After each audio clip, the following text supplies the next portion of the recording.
Using unmarked planes, they mainly attacked the Ho Chi Minh Trail, the increasingly important communist supply route from North to South Vietnam. The air war intensified, hitting Laotian villages and driving 1 million peasants from their homes. For 8 years, Laos was the most bombed country in the world.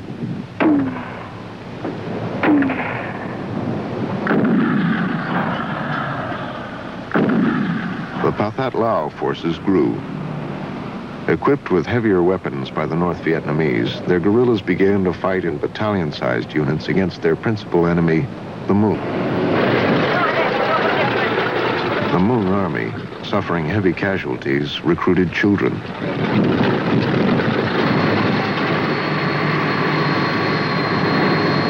What sort of gun is that he's carrying? M60.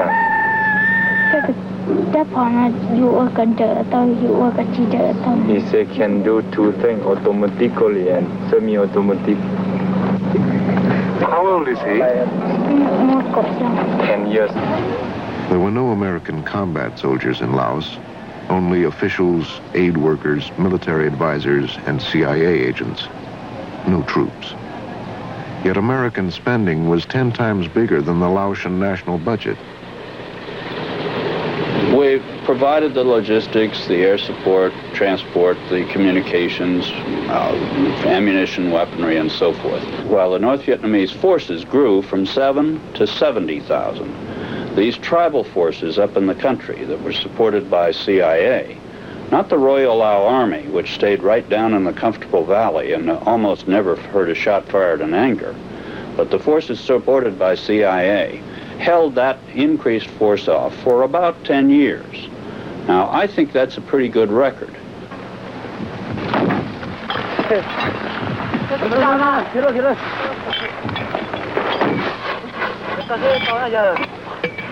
Ammunition was plentiful, but the Hmong were running out of soldiers. 10 years of northern Laos, this is what the front line looks like. And this is what supports our side of that very lonely war. The only way to supply the isolated, often surrounded guerrilla camps is by plane.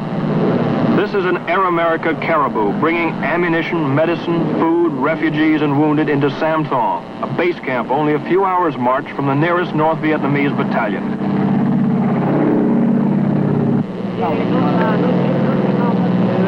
The Mayos, largest of the Laotian hill tribes, hold Sam Thong, do the bulk of the fighting, and suffer the most. But this is still an American war, fought with American weapons, financed by American dollars, and supported by American planes. Unlike the North Vietnamese, the United States withdrew its military advisors from Laos in 1962, in accordance with the Geneva Agreements. As a result, the major burden of the war has fallen on American civilians. The plane belongs to Air America, operating under a civilian contract to the U.S. government. They fly in and out of 100 dirt strips. But still, as one pilot put it, the only thing worse than flying in this country is trying to land.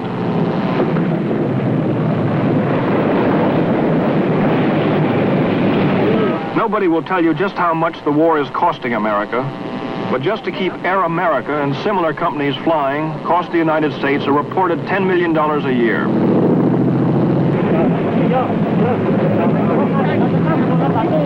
The war and the people depend totally on them.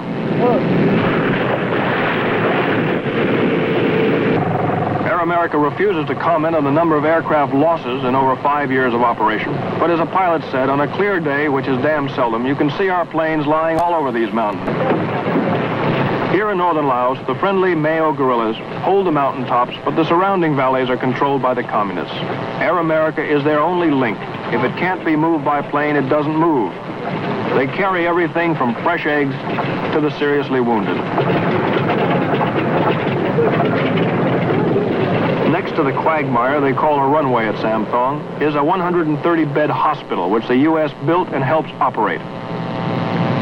Over half the patients are combat casualties, many from communist landmines.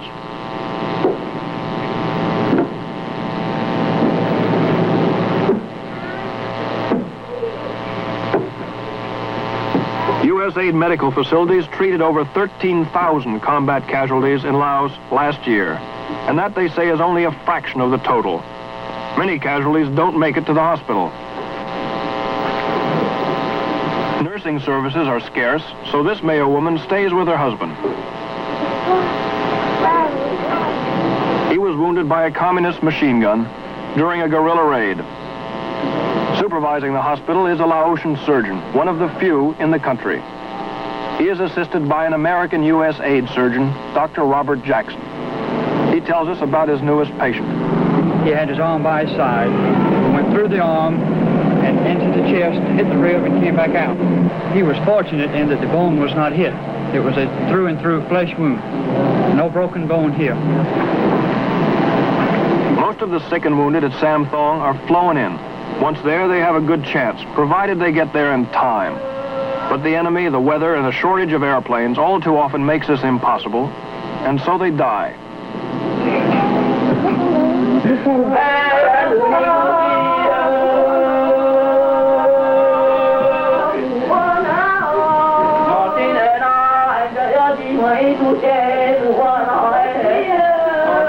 These are the bitter realities of the conference table neutrality in Laos.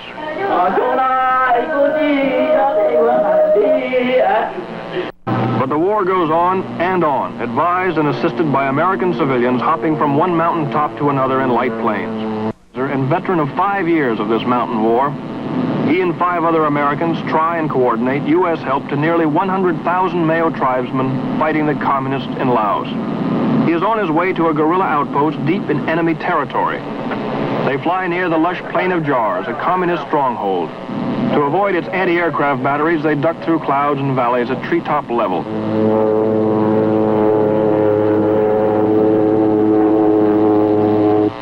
This is Williamson's objective, a hilltop surrounded by the enemy. It has no name, only a number. 1,800 Mayos, driven from their traditional homeland by the communists, try to survive. At the sound of Williamson's plane, the villagers turn out eagerly. The plane is their friend, but the pilot makes several passes to be sure the village hasn't changed hands. Landing facilities at the guerrilla camps in northern Laos aren't much. They are so bad, in fact, that a new kind of aircraft called STOL, for short takeoff or landing, have to be used. This turboprop creation is a Pilatus Porter. It will lug 2 people and a ton payload over the mountains at 174 miles an hour, land in 150 feet, and take off in 300. With a 35-mile headwind, it gets off in 20 feet. And like the unconventional Pilatus Porter, the war in Laos has developed a new breed of frontline American advisor. Jack Williamson here is the example. Although a civilian, his main job is to keep the Mayo able to fight the communists. To do this, he spends much of his time behind enemy lines, is shot at often, has contracted malaria, hepatitis, and dengue fever. He's also learned to live with the Mayos, speak their language, and earn their loyalty. So effective is his work, the communists have placed a $25,000 reward on his life. Williamson's only fear, however, is that the United States will grow weary of the war and abandon our Mayo allies to the communist invaders. In Laos, the Mayo guerrillas are doing to the communists what the Viet Cong are doing to us in Vietnam. Their hit-and-run ambush tactics against invading Vietnamese units in Laos are not only militarily effective, but have forced the so-called communist liberators into the embarrassing position of fighting a counterinsurgency war. This young man is 11 years old. He carries an M16 rifle. He tells me he's used it 4 times already in combat against the North Vietnamese. This year's biggest battle in Indochina is raging not in Vietnam, but here in the mountains of Laos. It pits North Vietnamese regulars against a secret irregular army, organized, advised, supported, and paid by the Central Intelligence Institute. The key to the battle is a high ridge line. This is the famous Skyline Ridge, the keystone of the defensive position at Long Chen. We're getting mortar fire in here right now from the North Vietnamese divisions which surround this place, which is why everybody is staying so low. In the past few minutes, we've had mortar rounds land within 15 yards of here. And not pretty close. Well, you've been getting 2 rounds, 3 rounds every 10, 15 minutes. How many kids do they get? 1. Though many of its recruits are under 16, the secret army has been the toughest force opposing the communists in Laos. Now the North Vietnamese are making an all-out effort to destroy it. This week, there is still heavy fighting around Long Cheng.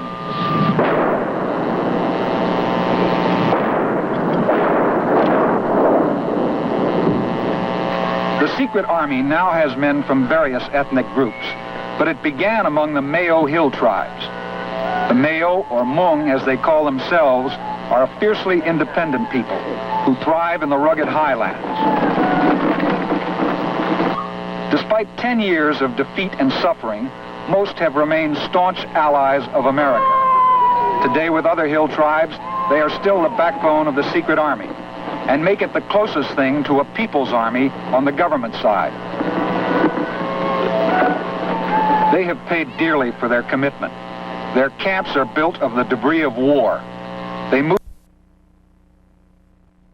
The local Hmong commander requires each family to dig and maintain its own bunker. Casualties have been high, including hundreds of civilians. Because of its strategic location, the Hmong and their CIA advisors are determined to hold Bum Long as long as possible. That may not be much longer. Each year, the enemy assaults become heavier. The defenses are littered with the bones of North Vietnamese soldiers who have died here. This week, the secret army has been using these positions to attack enemy supply routes. The object, to relieve pressure on Long Chen. If Long Chen falls, Bum Long will almost certainly be next.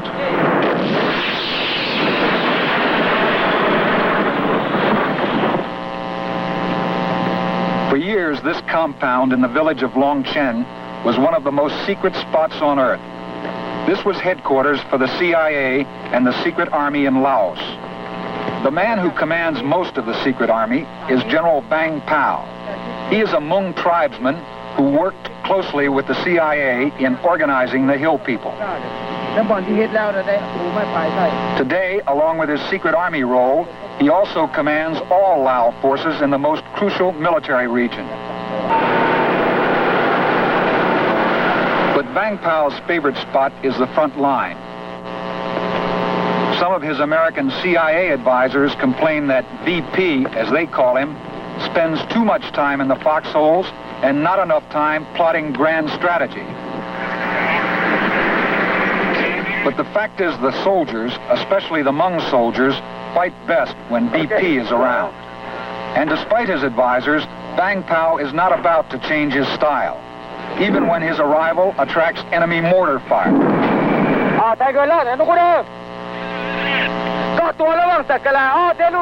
Vang Pao likes nothing better than playing the role of an Oriental George Patton and personally directing counter-battery fire. Their performance at Long Chen has surprised most experts. But the fighting there is heavier than ever, and no one knows how long they can keep it up. Casualties in this year's battles have been the heaviest ever. They are evacuated in American furnished planes and helicopters. Most of those who survive are treated in hospitals paid for and run by the American Agency for International Development. The dead are also flown out, wrapped in American body bags.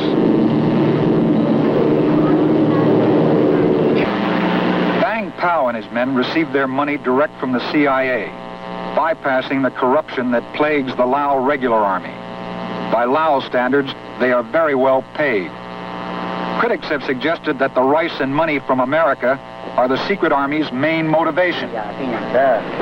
Even if that happens, Vang Pao says the Hmong will fight on. Even if the North Vietnamese could take over all our territory, we will take to the jungle to carry on the fight against them, no matter how long it takes, 50 or even 100 years. These days, Vang Pao seldom sees his home or children.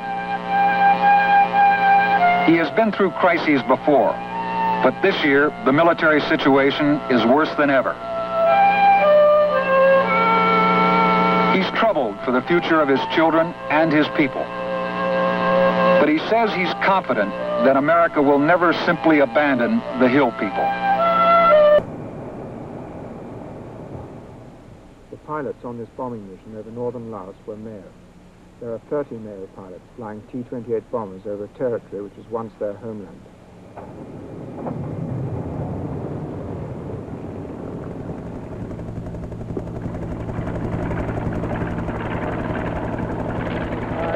Captain, how many missions have you flown? Again? How many missions have you flown? Total? Yes. Oh, I've flown maybe now 3,200 missions. And you are a male pilot? Yeah, I am. Who are the enemy? What nationality? I don't know, maybe the enemy Vietnam or the Laos. What are the main targets which you go to bomb? I don't know, sir. Maybe I follow leader only. Follow the leader? Yeah. But you must know what you are bombing, sir? I must know they are enemy. And we go to bomb enemy. But I don't know. But do you know who the enemy are? I think maybe North Vietnam.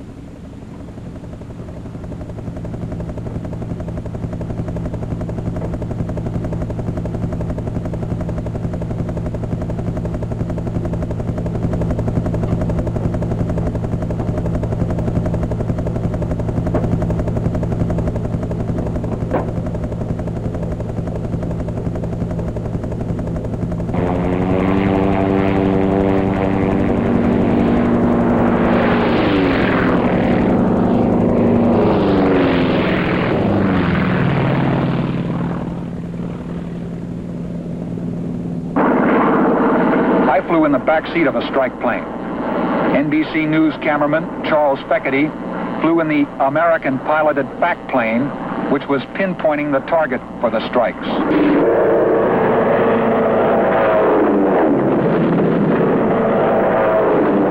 The target was a Laotian army outpost that had been overrun the night before.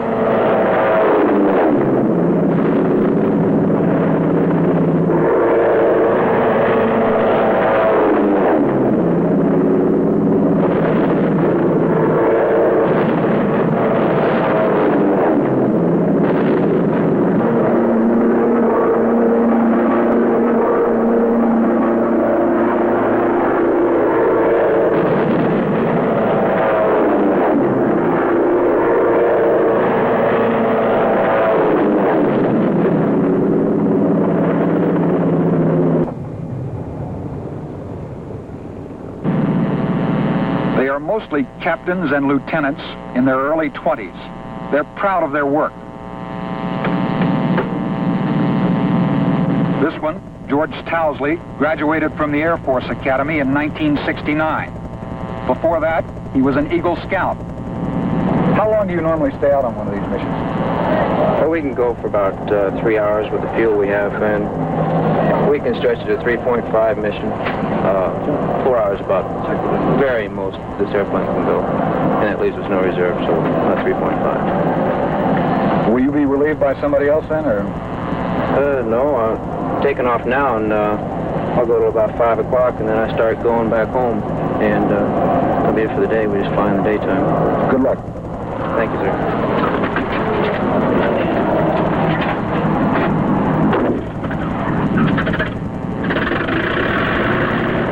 6 weeks ago, George Towsley's luck ran out. He was killed over Laos. No one knows how many Americans have died there. That part of the secret war is still secret.